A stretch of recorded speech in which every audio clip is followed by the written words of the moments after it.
And here's how Chip Patterson sees the ACC power picture heading into 2025. Clemson and Miami at the top of that list. SMU and Louisville right behind. Georgia Tech cracking the top 5, while traditional contenders like Florida State and North Carolina find themselves in the middle of the pack.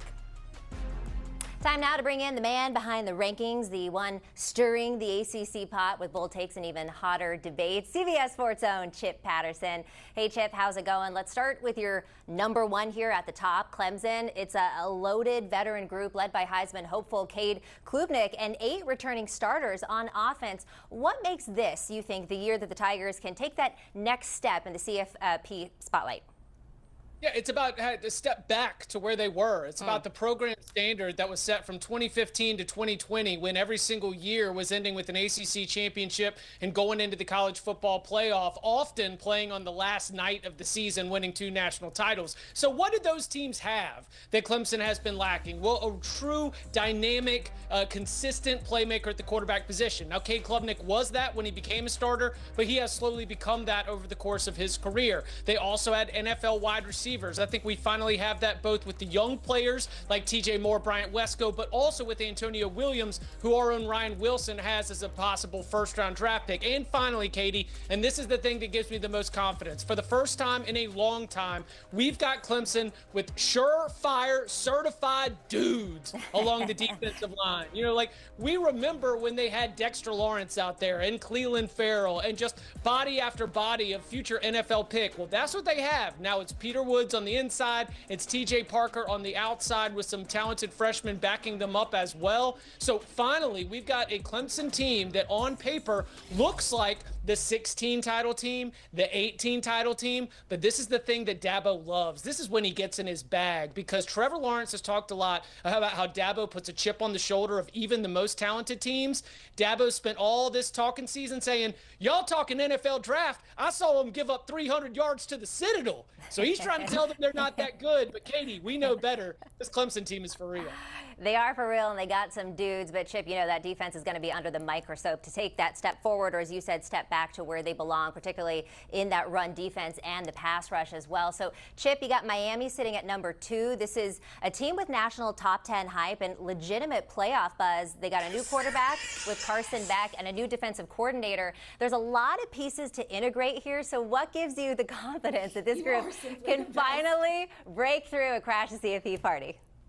It's the recruiting that Mario Cristobal and his staff have done year over year over year. We are now in year 4, and now we're going to see players like on the offensive line, Francis Mauigoa. I mean, that's a preseason All-American right there. That's a first-round NFL draft pick. Reuben Bain on the defensive side. These are traditional recruiting wins, guys that they identified in high school, worked to be able to land, and then you pair that with some of the transfer portal additions, then you're going to try to have a Miami team that has the talent requisite to go out and do what they did last year, which is be in the mix for the ACC championship. Now, they've got to do a better job of finishing at the end of the year, because they blew a 21-point lead to Syracuse in the last game of the regular season that would have had them in the ACC championship game and possibly in the college football playoff. So if they can do a better job of finishing the season and adapt to a new identity, that's one thing that Carson Beck is not going to be expected to be Cam Ward, because he doesn't have the same kind of tools that Cam Ward had. Cam Ward had 4 receivers that are now in the NFL, ones that aren't at Alabama. I mean, that kind of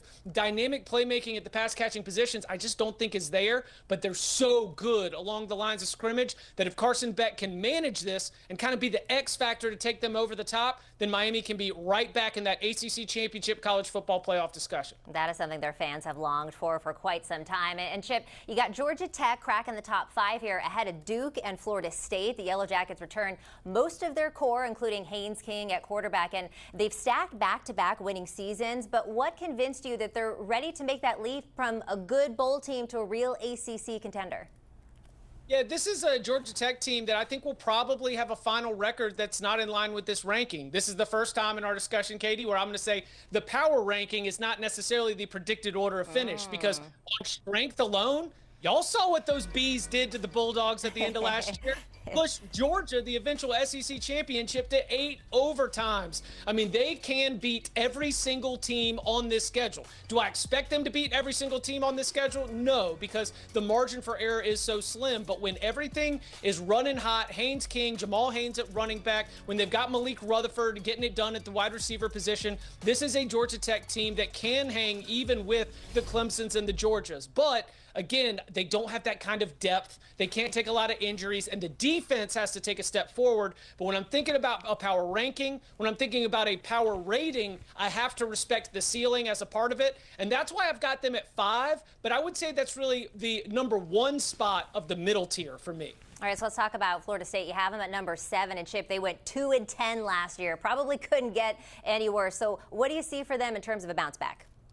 Yeah, I think this is more of a water finds its level. We're not going to get back to Florida State where Florida State deserves to be, where Florida State spins, where they want to recruit like it, which is competing for ACC championships. They're just not there yet with this roster. But I do think that in bringing in Gus Malzahn as the new offensive coordinator, bringing in Tony White as the defensive coordinator, they're just going to be a better coach team, because last year's talent was not the type of talent that delivers a 2-10 season. That was a group that just really bailed, and I think that the culture improvement is worth at least 4 or 5 wins on this thing. So I look at some of the portal additions, of course, Tommy Castellanos at quarterback, but really it is at the wide receiver position and on defense where I think they've done a good job of bringing in players who are going to be able to, again, just solidify things. I don't expect them to beat Alabama. They're going to be taking some losses in conference play, but at the end of the season, they're not going to feel like they are wildly outclassed. And the problem last year was losing to teams that did not have as much talent as Florida State. I think they correct this year.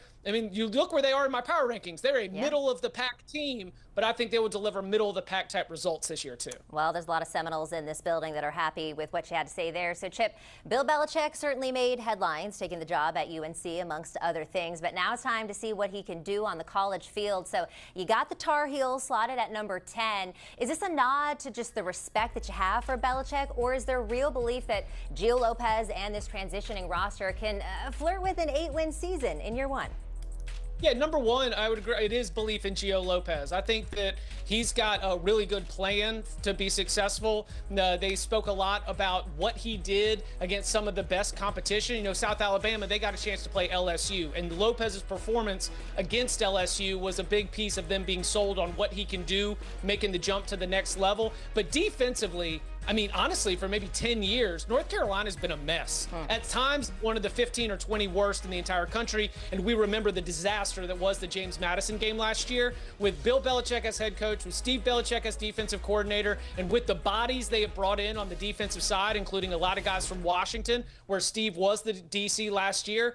I just think that they are not going to give up as many points as they have been over the last decade. So when you solidify the defense, you put less stress on the offense. So you don't need a Sam Howell or a Drake May. A Gio Lopez can get it done if 28 points is going to be what you need to win the game. One last thing on the Tar Heels, it's kind of the flip of Georgia Tech. Their schedule, North Carolina's, is so easy. They could finish with as many wins as Georgia Tech. Georgia Tech I have at 5, North Carolina I have at 10. Georgia Tech tough schedule, North Carolina easy schedule. That's, again, some of the imbalance that we get in this big league. All right, so let's move on real quickly here to Bill's former OC, Bill O'Brien. He's taking the reins at Boston College, and you got them at number 13, Chip.